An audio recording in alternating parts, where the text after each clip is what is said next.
As athletes sleep at the Olympic Games, masked gunmen launch an attack. The terrorists kill 2 people and take 9 hostage. After hours of negotiations, a desperate rescue operation is launched. Now they are going to kill these people. But it ends in catastrophe. Suddenly, whoop, and all bets are off. 17 people are dead. All of the Israelis taken And the world faces a terrifying new reality. No one is safe from terrorism. Now, one man uses classified government secrets hidden for 30 years This doomed the operation. to finally reveal the explosive truth behind the Munich Olympics massacre. Disasters don't just happen. They're a chain of critical events. Unravel the clues and count down to those final seconds from disaster.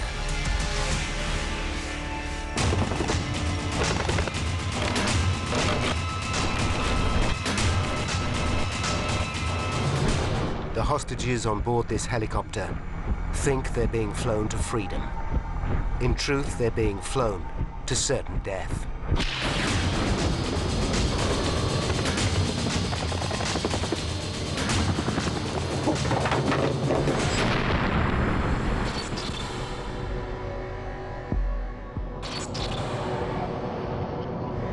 Europe. Germany. Munich.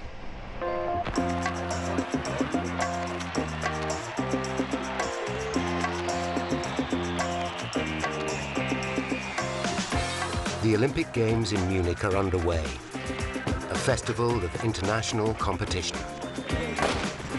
900 million viewers in 100 countries watch in amazement as American swimmer Mark Spitz wins 7 gold medals, and Soviet Olga Korbut enchants the world with her dazzling gymnastics. The presence of a team from Israel is highly significant. The sight of Jewish athletes attending a German Olympics symbolizes the whole spirit of the Games.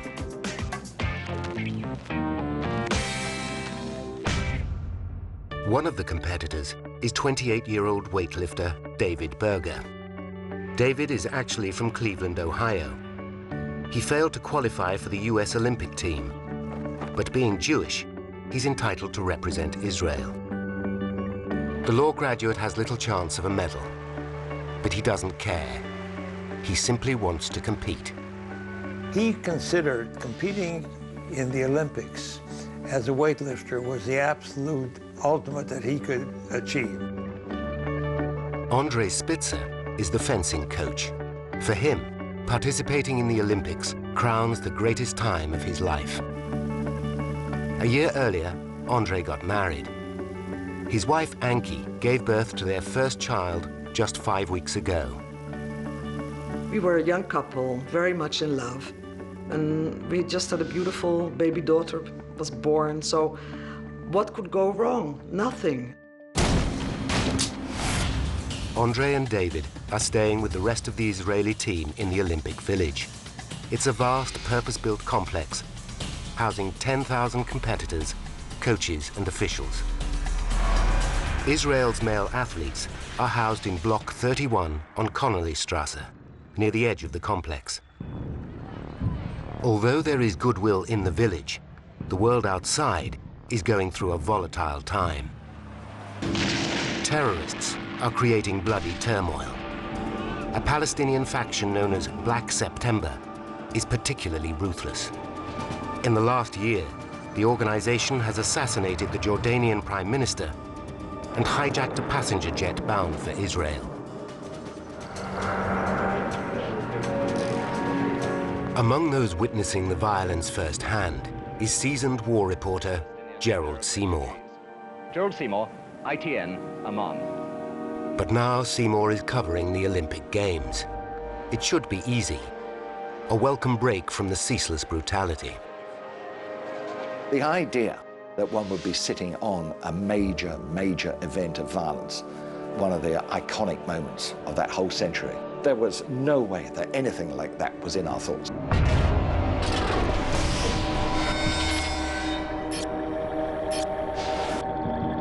Just after 4 a.m. on Monday, September the 5th, masked gunmen break into the Olympic Village. They make their way to Block 31, Connollystrasse, where members of the Israeli team are sleeping.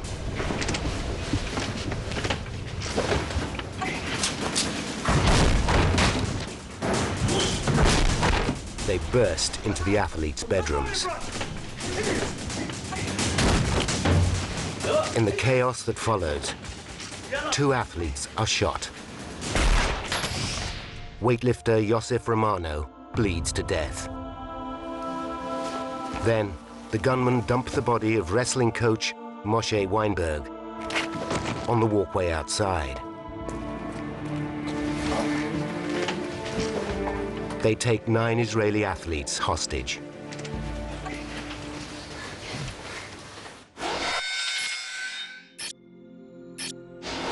At 5:30 a.m., a police officer sees Weinberg's body outside Block 31. He raises the alarm. As the police remove the body, they spot masked gunmen inside. The panicked officers alert Munich police chief Manfred Schreiber. 47-year-old Schreiber has a formidable reputation as an uncompromising hard man.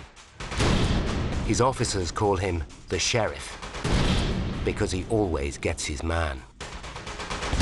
At Olympic headquarters, Schreiber takes immediate command. He forms a committee to deal with the crisis.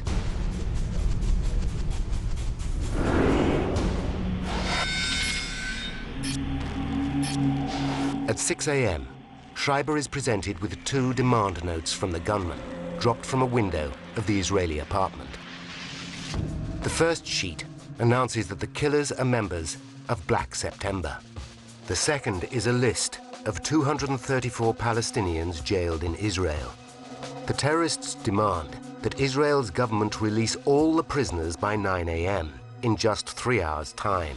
If the Israelis refuse, they will kill more hostages. Schreiber immediately sets up a hotline to the Prime Minister of Israel, Golda Meir. At 6:20 a.m., the world awakes to the sickening news. Violence has spread to even the most peaceful of international events. This is an ITN news flash from the Olympic Village in Munich, where early this morning, armed Palestinian guerrillas... The media reports that several Israeli athletes have been taken hostage. 2 are dead. 1 is reported as the boxing coach. This sets alarm bells ringing for Ankie Spitzer. I knew there is no boxing coach. I know that Andre was a fencing coach, so I tried to find out what happened, but nobody could tell me. By 7:15 a.m., police established that 9 Israeli athletes are being held hostage on the first floor of Block 31 in a bedroom at the rear. Among them are Andre Spitzer and David Berger. But the police don't know how many terrorists are involved. The world waits for Manfred Schreiber's next move. Schreiber waits for a response from the Israeli government. Will they agree to the terrorists' demands? Israel's Prime Minister Golda Meir tells Schreiber she needs more time to convene her cabinet. But time is running out.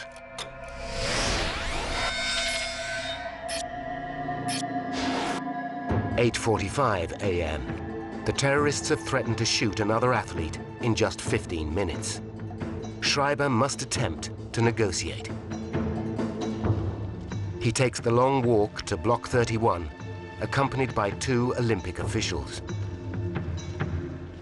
One of the terrorists emerges from the building. He wears a safari suit and boot polish on his face. Despite the comic outfit, he oozes confidence.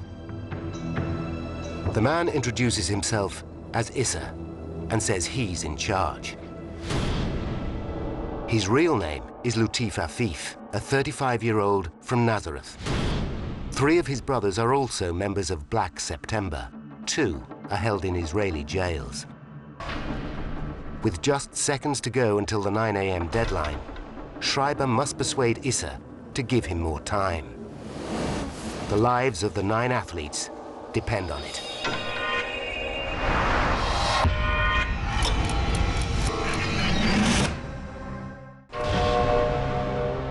Police Chief Manfred Schreiber pleads with terrorist leader Issa for more time to meet their demands. Issa agrees. He extends the deadline until 12 noon, but he warns Schreiber that at noon he will order the execution of 2 more athletes. Schreiber has 3 hours to persuade the gunmen to surrender, or Israel to release Palestinian prisoners. By now, the siege is a media frenzy. 4,000 journalists and 2,000 TV crews are in Munich. At the Olympic Stadium, the games continue as normal.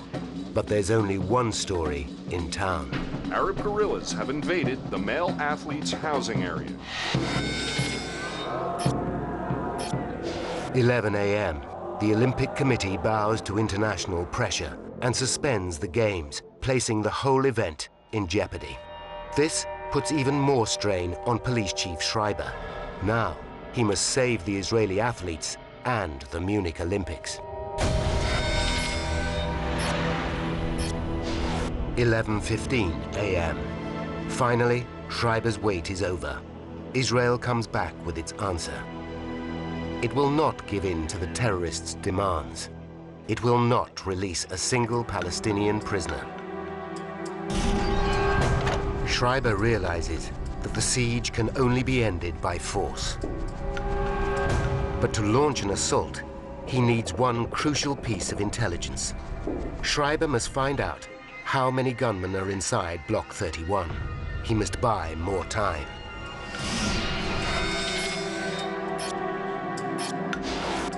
It's 11:45 a.m. In 15 minutes, the terrorists will shoot 2 more athletes. Schreiber has nothing to bargain with. He decides to engage Issa in a deadly game of bluff.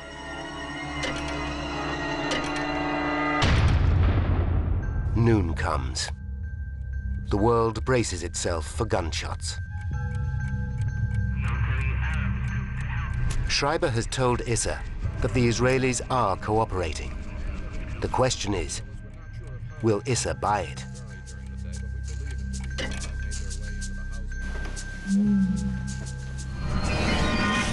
The gamble pays off. The terrorists don't shoot. Schreiber keeps the bluff going through several deadlines all afternoon. By 5 p.m., Schreiber still doesn't know how many terrorists are inside. Then, finally, he gets his chance. He persuades Issa to let 2 Olympic officials into apartment 1 to check on the hostages. One is Walter Tröger. He's appalled by what he sees. When we entered the room, we saw covered a corpse, a lot of blood at the walls, and the 9 friends from Israel, they had fear. They knew that they were in a terrible and a nearly unsolvable situation. Tröger's been set a vital task by Schreiber: to count the gunmen. When I came to that room with Issa, I saw 4 gunmen, and there might have been a 5th one. And from that time on, there was only one target and one aim: to free them by force.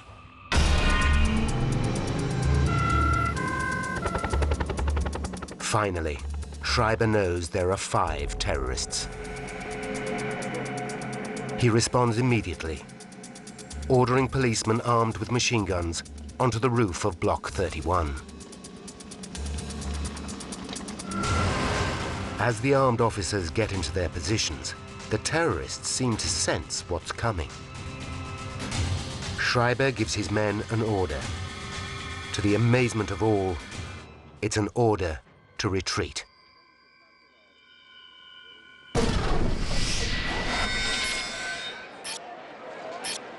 At 5:10, there's a fresh twist to the saga. The terrorist leader Issa demands a plane to fly the gunman and the hostages to Cairo, Egypt. Schreiber's been under intense pressure for 11 hours. Now he's presented with the chance to take the siege out of the Olympic Village. Schreiber agrees to Issa's demands.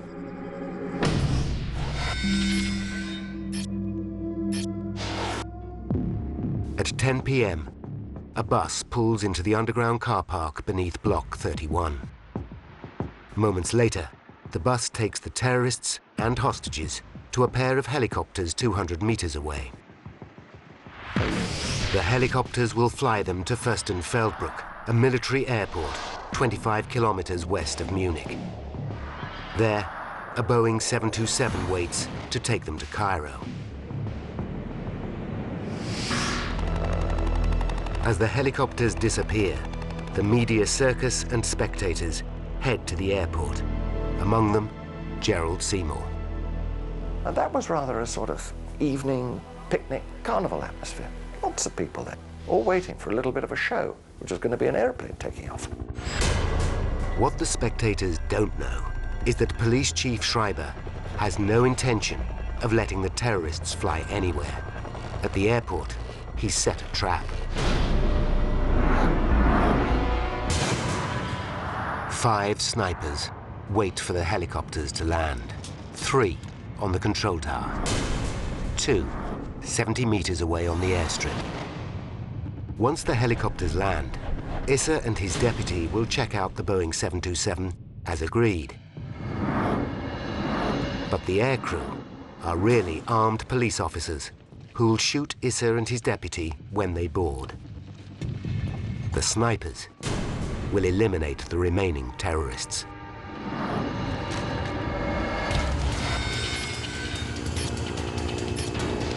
At 10:30 p.m., the helicopters land. On the airstrip, Issa and his deputy board the plane, then get back off. Sniper 3 gets Issa in his sights and waits for the order to shoot.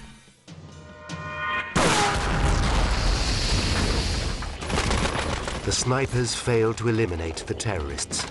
A furious gun battle erupts. Tied together in the helicopters, the athletes can only pray. At a military airport west of Munich, German police are trying to rescue 9 Israeli hostages. For 30 minutes, they exchange fire with the terrorists.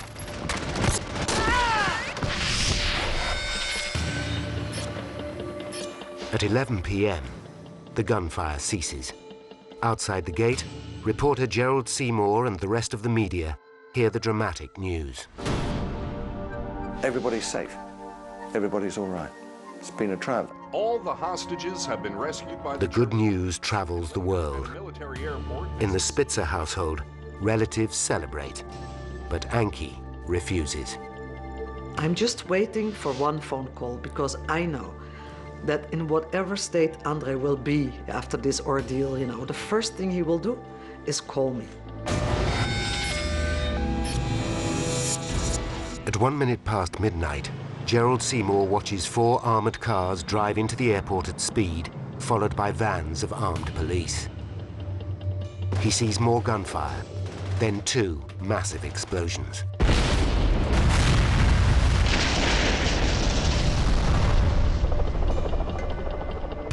When the armored cars return, Seymour realizes that the good news was premature.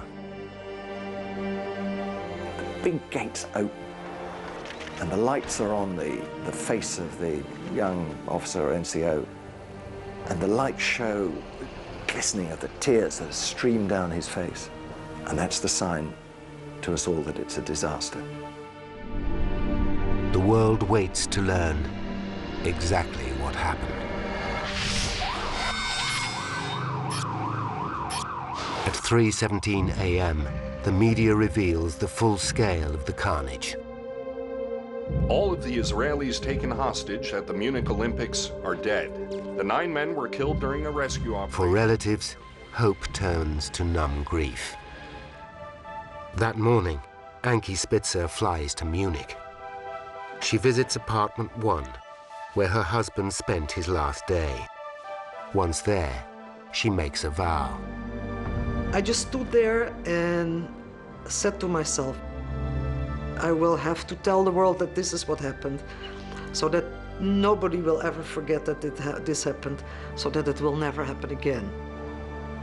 The truth of what happened that day remains shrouded in mystery. Many key witnesses are dead. Others are sworn to secrecy.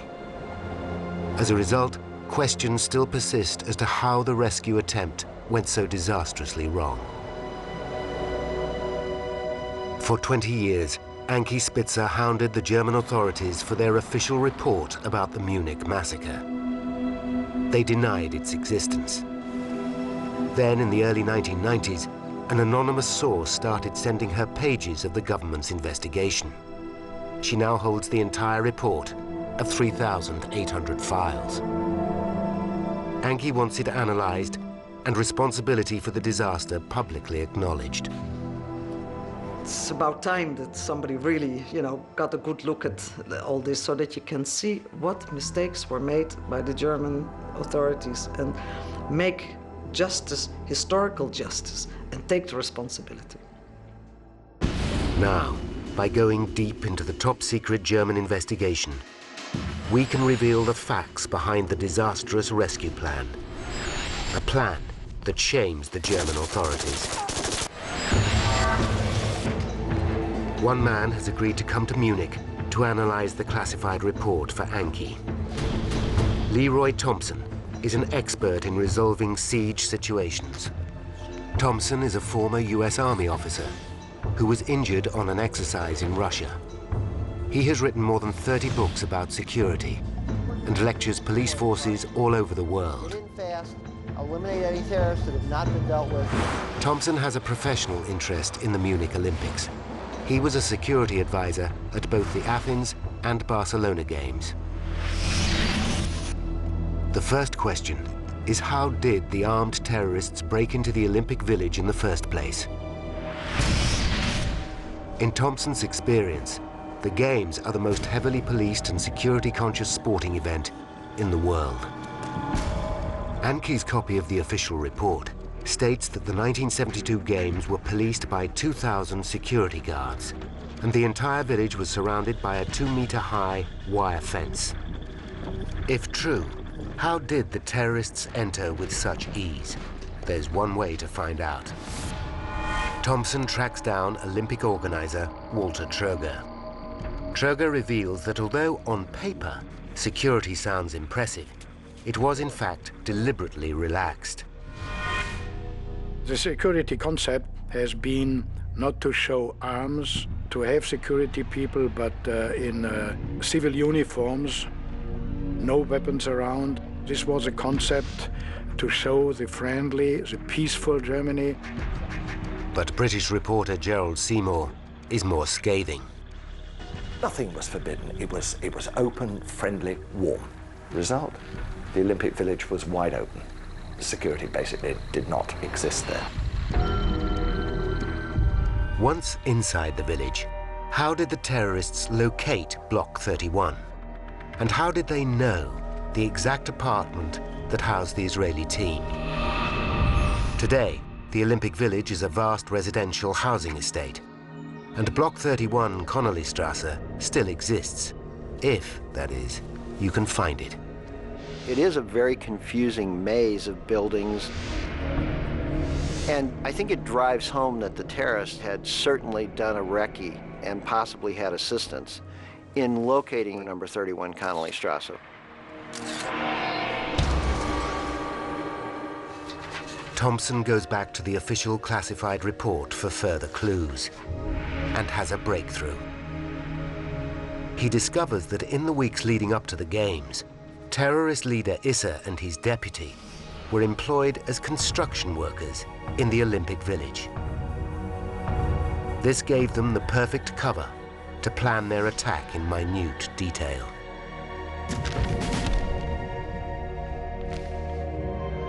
Thompson hopes the official report will provide the answer to his next question. Once the gunmen strike, how do the German authorities react? Their first step was to set up a crisis committee. What Leroy wants to know is who was on that committee, who was making the decisions, and what experience did they have. The committee is made up of 3 key decision-makers: Bruno Merck, the Bavarian Interior Minister; Hans-Dietrich Genscher, the Interior Minister of West Germany; and Manfred Schreiber, Munich's Chief of Police. The list does not impress Leroy. There are 2 politicians and just 1 tactician. Politicians have an agenda that's usually related to getting reelected, satisfying constituencies, you know, making themselves look good, things that are separate from trying to deal with an incident and making decisions that may be hard decisions. Only Schreiber has the experience to deal with the situation. But as Thompson discovers, Schreiber makes a series of critical mistakes. Mistakes like his failure to spot a vital flaw in the terrorists' weapons. Hostage expert Leroy Thompson is studying surveillance photos from a classified German report about the massacre at the Munich Olympics. He immediately identifies 2 key intelligence points. Points, it seems, that Police Chief Manfred Schreiber missed. The first is that all the terrorists wear disguises. This is a clear sign they intended to survive the operation. If they were committed to dying, they wouldn't bother hiding their true identities. It's a key point for negotiators because that means that they should be willing to maybe make some concessions to attempt to negotiate a solution that will let them live and leave.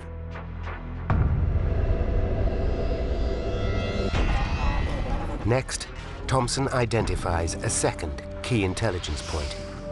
The terrorists are armed with AK-47s. Thompson knows that gunmen like the Palestinians are trained to always keep the safety catches on. As he demonstrates at a firing range, this small fact is absolutely vital. Normally you want a safety that by just using your trigger finger you can quickly flick it off. That's not the case with the AK-47. As you can see, it's almost impossible, if not impossible, to do. The design means the operator has to take his finger off the trigger to ready the weapon. This, of course, would give the German police, if they were going to launch an assault, an extra couple of seconds. Seconds can be the difference between life and death. 2 seconds would give a skilled marksman time to pick off a target and time for an assault team to attack. Yet when Thompson studies the official report, he finds no mention of the safety catches. Schreiber and his men clearly missed it.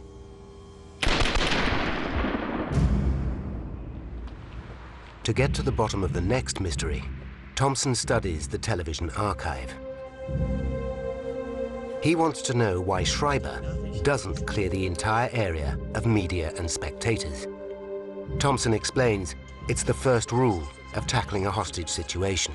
The reason is simple. An AK-47 is an automatic weapon with a magazine that holds 35 rounds of ammunition. And they had multiple magazines, and it's not impossible that dozens and even up to 100 people could have died had they really started shooting. Schreiber's failure to clear the area is a mistake, but there's far worse to come.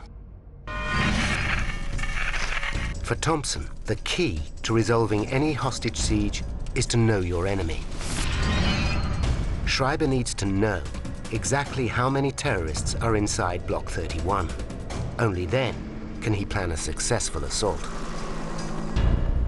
Thompson knows Schreiber had one excellent opportunity. Just after 5 p.m., he persuades Issa to let 2 Olympic officials into apartment 1 to check on the condition of the hostages. The officials report seeing 5 terrorists. This is the information Schreiber has been seeking. He now launches his assault plan. To analyze the assault, Thompson studies archive footage of the armed German policemen climbing onto the roof of Block 31. He's not impressed. They were uncomfortable in the way they were climbing across the roofs. They weren't doing it, what we say, tactically, which means using every bit of cover, moving in such a way that they're always ready if they have to engage the terrorists. They were holding their weapons in a manner that didn't show they were used to using those weapons at close quarters. So who was this assault team? And why, just as they were poised to strike, were they ordered to retreat? To find out, Thompson tracks down Heinz Hohensen, one of 13 officers who scaled the roof that day. He is shocked to learn that the assault team was made up of regular street cops. We were officers who worked the street. There was nobody else. No anti-terror unit existed, which is why it was only us who were suitable for this task. As the police officers wait for the order to attack, their boss Schreiber notices something odd. The terrorists seem to be reading his every move. We were still on the roof when we were informed that our operation was very likely to be abandoned. Schreiber suddenly realizes that preparations for the assault are being filmed and that the terrorists are watching every move live on TV. He aborts the operation, much to the relief of his officers. Probably all of us would have been killed in the bloodbath. Schreiber's failure to secure the area and clear the media has come back to bite him. Thompson wants to quiz Schreiber about some of his mistakes that day. He requests an interview. Schreiber declines. So Thompson decides to do some research into the man they call the sheriff. Deep in the vaults of a daily Munich newspaper, he discovers a file on Schreiber. And with the help of a translator, he makes an astonishing discovery. In August 1971, a year before the Games, Schreiber played a key role in another hostage crisis. During a failed bank raid, 2 armed men took 17 people hostage. After a tense standoff, Schreiber ordered a marksman to open fire. One bank robber is injured, but not fatally. As a result, the robber shot an innocent woman, dead. Schreiber was charged with involuntary manslaughter. 4 months later, the charges were dropped, but Thompson suspects that the incident affects Schreiber's judgment. He may not have been willing to make the call that it's time for us to use lethal force to settle this incident now. So the lives of the 9 Israeli hostages lay in the hands of one compromised police chief and 2 politicians. Thompson is beginning to understand why the operation at the airport went so disastrously wrong.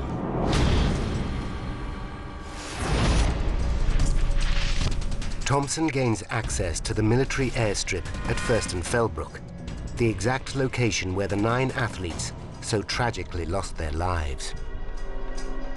When he sees the scene of the shootout for the first time, it triggers another question. During the Second World War, German snipers were some of the most feared in the world. So where were these skilled sharpshooters in 1972?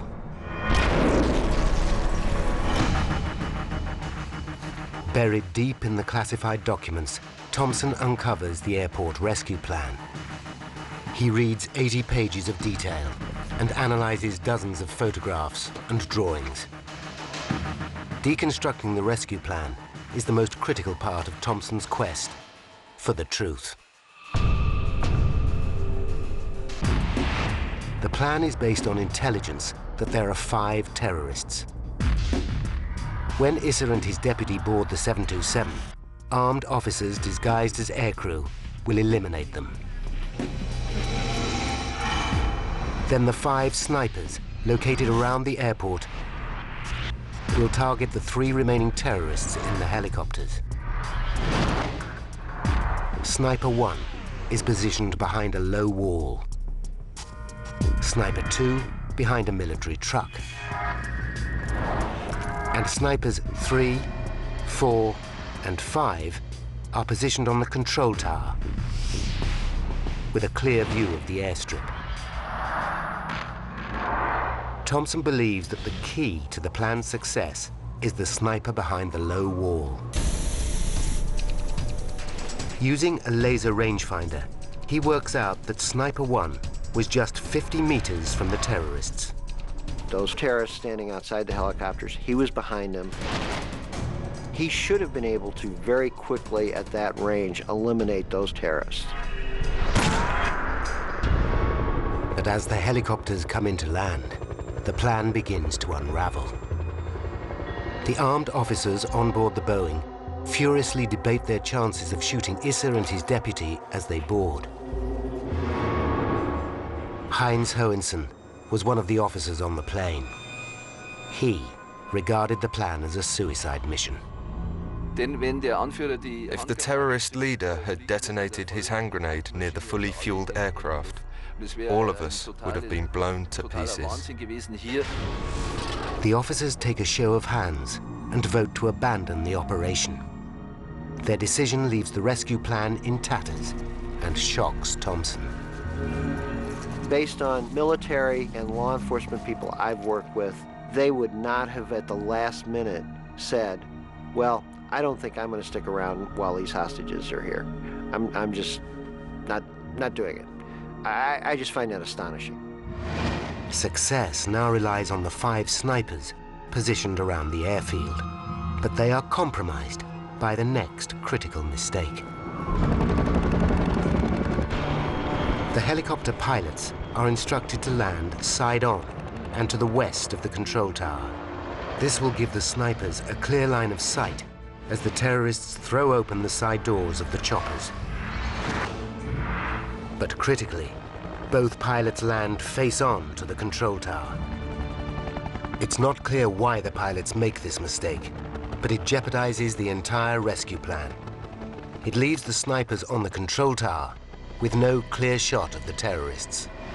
Worse still, it places snipers 1 and 2 on the ground, directly in their line of fire. But the snipers' problems don't end there. The airfield is lit by only 3 floodlights. It is too dim for the snipers to clearly see their targets. They must fire, virtually blind.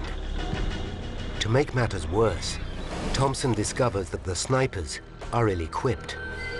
They are not issued with night vision goggles, bulletproof vests, or even steel helmets. But Thompson reveals that the snipers have an even more fundamental problem on their hands: their guns. The marksmen at Fürstenfeldbruck were armed with G3 rifles. Thompson believes this was the wrong gun for the operation. The G3 rifle, it's not designed as a precision sniper rifle. They're designed to be quickly thrown up, placed on a man moving on a battlefield, and a round fired. The problem with the G3 rifle is the sights. For use as a sniper rifle, these sights are fairly rudimentary. It does not lend itself to the precision to place a shot accurately within a couple of inches in most circumstances, especially in low light, such as at Fürstenfeldbruck. But what is baffling is that in 1972, Munich police had a more effective sniping weapon in its armory, the Steyr SSG-69. Thompson demonstrates why the Steyr's telescopic sights would have given the snipers a far better chance against the terrorists. It has a crosshair which allows one to place the shot exactly where one wants it. Now, at night, the scope actually helps gather light, which of course would have been a critical aspect in shooting in low light at Fürstenfeldbruck. So, the snipers were armed with inferior G3 rifles. But who were these snipers in the first place? They were all regular policemen. By delving into the history books, Thompson discovers that in 1972, West German law forbids the military from getting involved in domestic armed conflict. The German army's expert snipers were unable to offer their skills. I mean, I find it unforgivable that the German police had not trained at least some snipers to fill that gap. But the real reason that the situation ended in disaster comes down to one crucial piece of information, a mistake that should never have been made, a mistake that cost the lives of at least 9 people. Just after 5 p.m., Olympic official Walter Tröger is granted access to apartment 1 to check on the hostages. Tröger emerged with critical intelligence. He saw 5 terrorists. Manfred Schreiber, Munich's chief of police, bases the entire rescue operation at the airport on this information. But Tröger was wrong. In fact, there were 8 gunmen. And to cap it all, the German authorities knew this 30 minutes before launching their rescue plan. At 10 p.m., as the terrorists and their hostages are transported to 2 helicopters, German officials clearly see not 5, but 8 terrorists inside the bus. But the rescue plan wasn't changed to allow for this new intelligence. No one even told the snipers at Fürstenfeldbruck.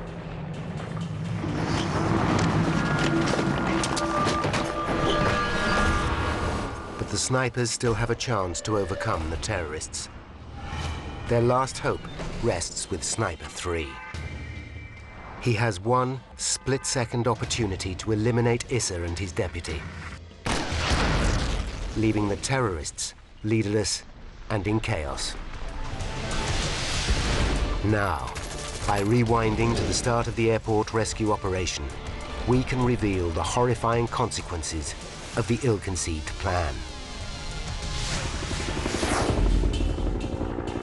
10:30 p.m. The helicopters transferring the terrorists and hostages to Fürstenfeldbruck land in the wrong position. Issa and his deputy disembark. They walk to the 727 as planned. They climb the steps of the plane and walk inside.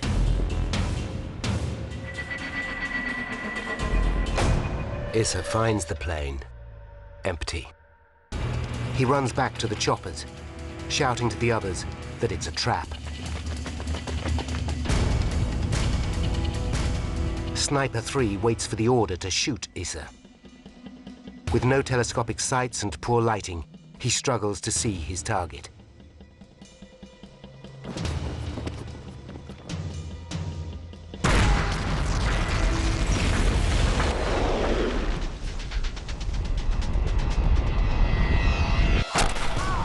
He misses. He shoots Issa's deputy in the thigh. Issa makes it to safety and orders his men to attack the airport building. A furious gun battle ensues. The snipers now realize there are 8 terrorists. Snipers 1 and 2 find themselves pinned down by the gunfire of snipers 3, 4, and 5. They can play no part in the shootout. It's now 3 snipers against 8 terrorists. By 11 p.m., the snipers have killed 2 terrorists, but they're being outgunned. They stop shooting and wait for backup.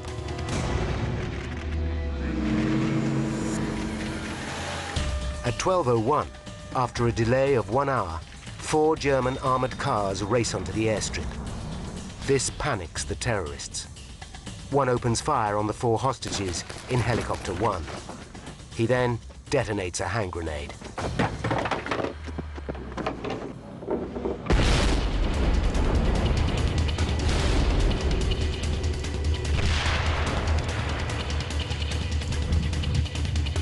Snipers shoot and kill Issa. A terrorist in helicopter 2 shoots the 5 remaining hostages.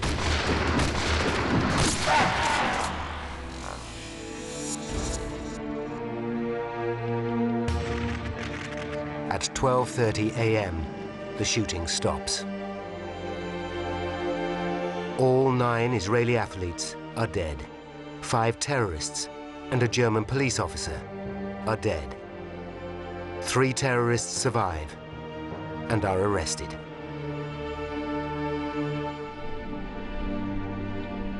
Hours later, Police Chief Schreiber insists his actions did not cause the deaths of the athletes. But it's what Schreiber failed to mention that is the final piece of the tragedy. 2 months earlier, one of his own men warned him that terrorists could target the Olympic Games. In 1972, Georg Sieber was a forensic psychologist working for the Munich police. He predicted the attack down to the last detail. My prediction was that if the Palestinians interfered with the games, they would deploy their typical methods. Attack before sunrise, split up the group into an advance party and a rear guard, get through the door with or without bloodshed. Georg Sieber's warning was ignored. As a result, 14 Israeli children are left fatherless. Ben Berger finds consolation that his son died fulfilling his lifetime's ambition of competing in the Olympic Games. The only thing that I console myself with sometimes, that I think if David knew that things were going to end the same way, he would follow the same path. That sounds strange to say, but I always felt that way. Ankie Spitzer now knows how and why her husband Andre died at Munich. But nobody has ever accepted responsibility for his death. I only know one thing, that my 5-week-old daughter had to grow up without a father, and I lost my husband, and I think somebody is responsible for that.